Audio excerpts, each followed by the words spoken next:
ఓం శ్రీ మహాగణాధిపతయే నమః. శ్రీ మహాసరస్వత్యే నమః. అస్మద్గురుభ్యో నమః.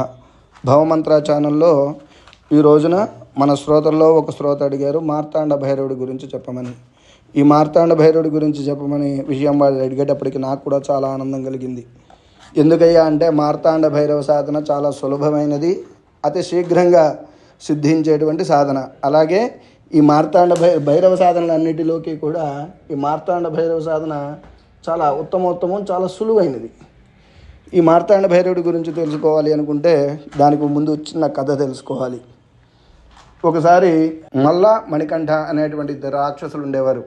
వారిద్దరూ కూడా బ్రహ్మదేవుడి కోసం తపస్సు చేశారు. తపస్సు చేస్తే బ్రహ్మ ప్రత్యక్షమయ్యారు. అడిగితే బ్రహ్మ దగ్గర వాళ్ళు వరాన్ని పొందారు.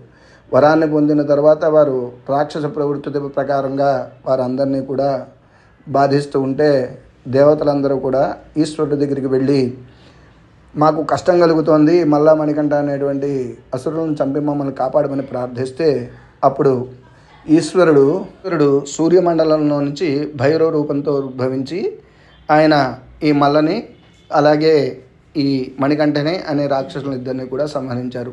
ఈ మల్ల అనే రాక్షసుడి యుద్ధంలో ఓడిపోయి ఈశ్వరుడికి తన దగ్గర ఉన్నటువంటి తెల్ల అశ్వాన్ని ఇచ్చారు. అలాగే ఈ మణికంఠ అనే రాక్షసుడు, నా శిరచ్ఛేదం చేసినా కూడా నీ ఆలయం ముందు నా యొక్క శిరస్సు ఉండాలి, ఆ శిరస్సు చూసిన వాళ్ళకి భూత ప్రేత బాధలు కలగకూడదు అని చెప్పి ప్రార్థిస్తే ఆయన అలాగే వరాన్ని ఇచ్చారు. ఇంతకీ ఈ సూర్యుడిలోంచి ఉద్భవించాడు కాబట్టి ఈ భైరవుడిని మార్తాండ భైరవుడు అన్నారు. ఈ మార్తాండ భైరవుడు తెలంగాణ ప్రాంతంలోనూ, కర్ణాటక ప్రాంతంలోనూ, మహారాష్ట్ర ప్రాంతంలోనూ చాలామందికి కులదేవతగా ఉన్నాడు. ఈయన్నే ఖండోబా అని కూడా పిలుస్తారు. ఈ ఖండోబా కానీ పిలుస్తూ ఉంటారు. అలాగే మన తెలంగాణ ప్రాంతంలో ఉన్నటువంటి బొంతపల్లిలో ఉండేటువంటి వీరభద్రుడు కూడా ఈ మార్తాండ భైరవ స్వరూపమే. ఈయన యొక్క ఆరాధన చేస్తే సమస్త శుభాలు కలుగుతాయి. అలాగే ఈ మార్తాండ భైరవుడి దేవాలయానికి వెళ్ళినప్పుడు అక్కడ ఉన్నటువంటి ఆ శిరస్సును కనుక చూస్తే, మణికంఠ శిరస్సును యొక్క కనుక చూస్తే వీరికి ప్రాతబాధలు భూతబాధలు కూడా తొలుగుతాయి. అలాగే మల్లన్న అని చెప్పి తెలంగాణ ప్రాంతం గ్రామాల్లో పూజ చేస్తూ ఉంటారు. ఆ మల్లన్న కూడా ఈ మార్తాండ భైరవుడే. కాబట్టి ఇటువంటి అతి సులభమైన మార్తాండ భైరవ ఆరాధన చేసుకోవచ్చు. ఈయనకి పసుపు అంటే ఇష్టం. ఈయన ఆరాధన చేయాలి అనుకునేవారు ఉత్తరముఖంగా కూర్చుని, మనం ఇంతకుముందు భైరవ సాధనలో చెప్పుకున్నట్టుగానే భైరవ సాధన చేస్తూ ఒక గ్లాసులో బెల్లం నీరు అలాగే మినుములతో చేసినటువంటి ప్రసాదం అంటే గారెలు, మినపగారెలు అలాంటి ప్రసాదాన్ని అన్నా కూడా ఉంచుకుని మార్తాండ భైరవుని ప్రార్థించి, మార్తాండ భైరవు ప్రభు తండ్రి మాకు సమస్త శుభాలు కలగాలని చెప్పి ఈ మార్తాండ భైరవ సాధన చేయాలి. మార్తాండ భైరవ సాధన వలన ఆరోగ్యపరమైన సమస్యలు, ఇంతకు ముందుగా మనం భూత ప్రేతాల గురించి చెప్పుకున్నాం, అలాగే ఆర్థికపరమైన సమస్యలు ఉంటే కూడా తీరుతాయి.